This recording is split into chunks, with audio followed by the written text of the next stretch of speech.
Hello दोस्तों, मैं शुभम मौर्य आपके YouTube channel Google academy study point में स्वागत करता हूं। दोस्तों, आज मैं टेंस का पार्ट 4 लेकर आया हूं। अगर दोस्तों ये वीडियो अच्छा लगे तो लाइक एंड सब्सक्राइब करना ना भूलें।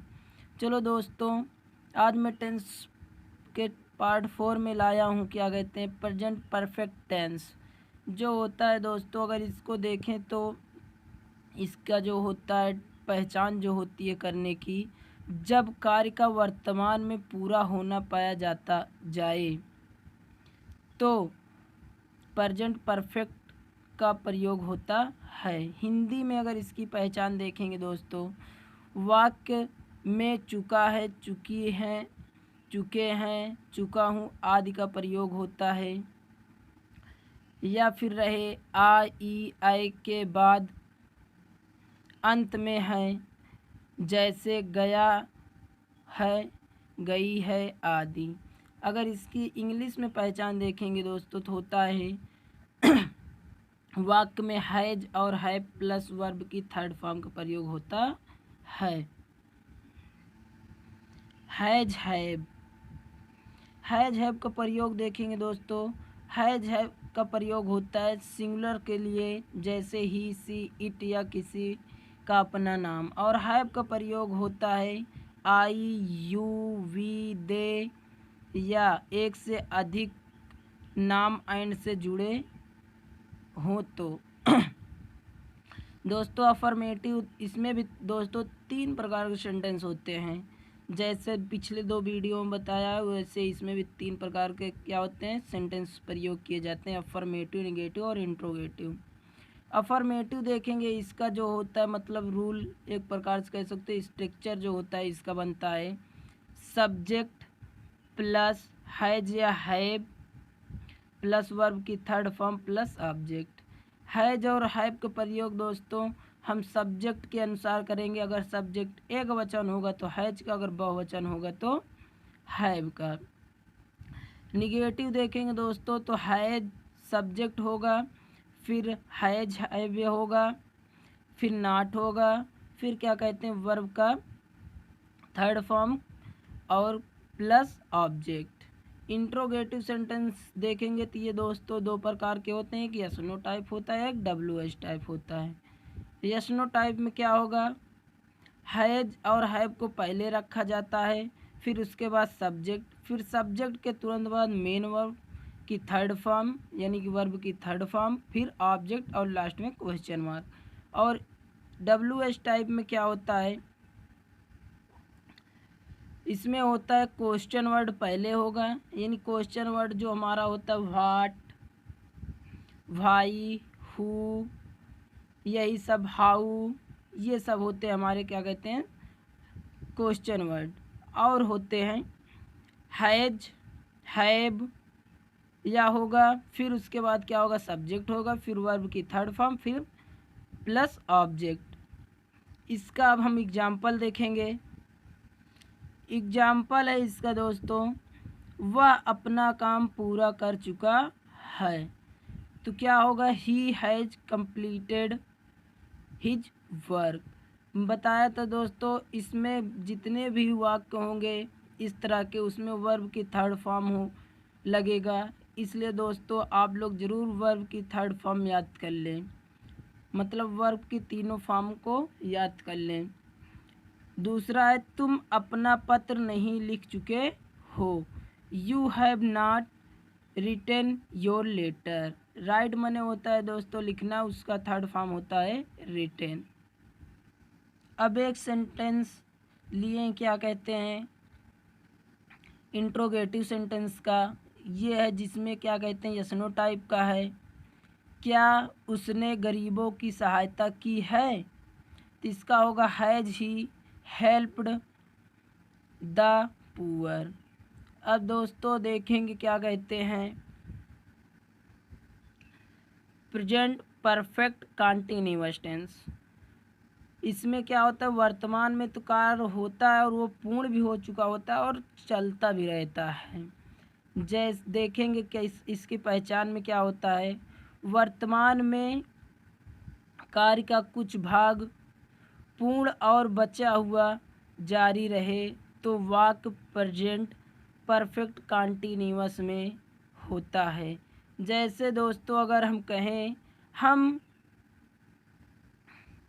2 घंटे से पढ़ा रहे हैं, तो इसमें दोस्तों हम 2 घंटे से पढ़ा रहे हैं, कुछ कार्य इसमें क्या हो रहा है, पूर्ण भी हो चुका है और क्या कहते हैं और जारी भी है। अब इसकी हिंदी में पहचान देखेंगे। जो इसकी हिंदी में पहचान होती है, वाक्य के अंत में रहा है, रही हैं, रहे हैं का प्रयोग होगा और साथ में क्या होगा, समय भी दिया होगा। इंग्लिश में जो होता है हैज और हैव लगेगा, फिर उसके प्लस करके क्या बीन, फिर वर्ब की फर्स्ट फॉर्म के साथ आईएनजी और प्लस टाइम रहेगा। यह इसकी इंग्लिश में पहचान हो गई। इसका हमने एक एग्जाम्पल लिया है दोस्तों, I am doing my work since morning. इसमें देखो क्या कहते हैं, अगर दोस्तों लोगों सोचते हैं कि रहा है रही है तो हम लगा दें क्या कहते हैं, एम का प्रयोग होगा। नहीं दोस्तों, अगर टाइम दिया होगा तो वहाँ पे हैज या हैव का प्रयोग होगा। हैज हैव का प्रयोग हमने बताया है, सब्जेक्ट के अनुसार लगेगा। इसका जो होगा क्या कहते हैं, लिखेंगे क्या, I am doing my work since morning. तो यहाँ क्या होगा, टाइम दे दिया गया है तो एम नहीं होगा, क्या होगा, हैव बीन होगा। नीचे और एक लिखा हूँ, I have been doing my work. इसमें दोस्तों टाइम नहीं दिया है तो हैव बीन गलत होगा, केवल क्या होगा, एम होगा। अब नीचे देखेंगे, जो टाइम होता है दोस्तों इसे भी 2 भागों में बांटा गया है। पहला है पॉइंट ऑफ टाइम, जिसे बोलते हैं निश्चित समय, और एक होता है दूसरा जो होता है पीरियड ऑफ टाइम, जिसे अनिश्चित समय बोलते हैं। अगर निश्चित होगा तो सिंस और अनिश्चित होगा तो फॉर का प्रयोग करेंगे। अब आगे देखेंगे दोस्तों यूज ऑफ फॉर। फॉर का यूज मतलब कहाँ करते हैं, न्यूमरल एडजेक्टिव प्लस मिनट्स। अगर दोस्तों दिया हो क्या कहते हैं 30 मिनट्स तो क्या होगा, फॉर लगेगा। अगर 2 मिनट्स दिया हो तब भी फॉर लगेगा। अगर दिया हो क्या कहते हैं 130 मिनट तब भी दोस्तों क्या लगेगा, फॉर लगेगा। अगर हावर्स हो क्या हो 2 हावर्स, 3 हावर्स, 10 हावर्स तब भी क्या लगेगा, फॉर का प्रयोग होगा। अगर डेज दिया हो 5 डेज, 6 डेज, 7 डेज तब भी क्या लगेगा, फॉर। अगर वीक दिया हो सप्ताह, तो चाहे 3 वीक्स हो 4 वीक्स हो सबके साथ में क्या लगेगा, फॉर का। 6 मंथ 7 मंथ्स, अगर मंथ दिया हो कितने साल से, 5 साल से 6 साल से, तब भी किसका यूज होगा, फॉर का होगा, क्योंकि ये सब अनिश्चित अवधि हैं। इसी तरह दिया है दोस्तों, आप वीडियो को पॉज करके इन सब को लिख लेंगे। अब आगे देखेंगे दोस्तों यूज ऑफ सीन्स। सीन्स का प्रयोग हम लोग कहाँ करते हैं, नेम ऑफ द डेज। अगर दिनों के नाम दिए हों तो उसका वहाँ कहाँ किसका प्रयोग करेंगे, सीन्स का। जैसे मंडे, संडे, मंडे, जनवरी, फरवरी, ये सब दिया हो तो किसका होगा, सीन्स का। जैसे मंथ्स नेम हो जाएगा तब भी किसका होगा, जनवरी, फरवरी, मार्च, इसमें से कोई भी होगा तब भी सीन्स का प्रयोग होगा। अगर ईयर्स दे दे कि वह 1947 से पढ़ा रहा है या कुछ भी दिया हो दोस्तों तो उसमें क्या होगा, सीन्स का प्रयोग होगा। और आगे दिया हो क्या कहते हैं the name of parts of the days. अगर दिया हुआ सुबह से पढ़ा रहा है वह दोपहर दोपहर से लिख रहा है, वह शाम से दौड़ रहा है, ये सब दिया हो तब भी किसका प्रयोग होगा? सीन्स का होगा। अगर दे दे वह 6 बजे से स्कूल जा रहा है तो वहाँ किसका होगा? सीन्स 6 o'clock होगा।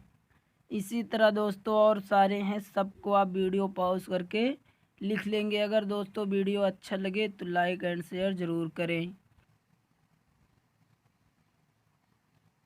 दोस्तों हैज का प्रयोग क्या करते हैं? सिंगुलर सब्जेक्ट के साथ करते हैं और हैव का प्रयोग प्लूरल सब्जेक्ट के साथ। इसमें भी सेंटेंस 3 सेंटेंस का यूज किया जाता है। पहला अफर्मेटिव, दूसरा निगेटिव और तीसरा इंट्रोगेटिव। अफर्मेटिव देखेंगे दोस्तों, इसका जो स्ट्रक्चर होता है अफर्मेटिव सेंटेंस, इसमें होगा सब्जेक्ट प्लस हैज या हैव प्लस बीन, फिर वर्ब की या फोर्थ फॉर्म जिसे बोलते हैं, या वर्ब की फर्स्ट फॉर्म के साथ आईएनजी, फिर प्लस सीन से या फॉर, फिर ऑब्जेक्ट। निगेटिव सेंटेंस में क्या होता है दोस्तों?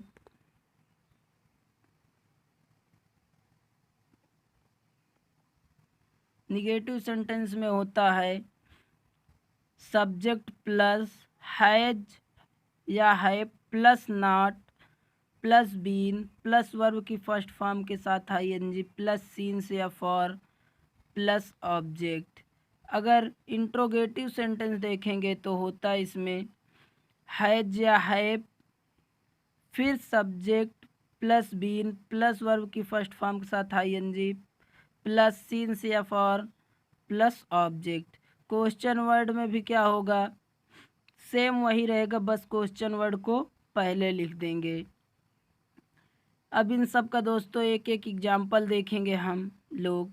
एग्जाम्पल है दोस्तों, वह 5 बजे से तुम्हारा इंतज़ार कर रहा है। He has been waiting for you. वह तुम्हारा इंतज़ार कर रहा है। कितने बजे से दिया है? 5 बजे से। तो क्या होगा? ये निश्चित है क्योंकि वो 5 बजे से ही कर रहा है, तो क्या होगा? Since 5 o'clock। दूसरा देखेंगे, वे 3 घंटे से पत्र नहीं लिख रहे हैं, तो क्या होगा? They have not been written a letter for 3 hours। फिर तीसरा एग्जाम्पल लिया है दोस्तों, क्या वह स्कूल में सन 1988 से पढ़ रहा है? क्या होगा? Has he been reading in the school since 1988। बताया था दोस्तों, अगर किसी भी सन का नाम दे देगा तो उसमें क्या होगा? अगर सन दे देगा तो उसको किस में होता है? निश्चित समय होता है। एक और एग्जाम्पल लिखा है, वे 5 दिन से क्यों नहीं पढ़ रहे हैं? Why have they not been reading for 5 days। एक दोस्तों हमने एग्जाम्पल लिखा है, इससे आप लोग कमेंट बॉक्स में बताइएगा, हम 5 साल या वर्ष से क्यों रो रहे हैं? दोस्तों अगर वीडियो अच्छा लगा होगा थोड़ा भी तो लाइक एंड शेयर ज़रूर करें।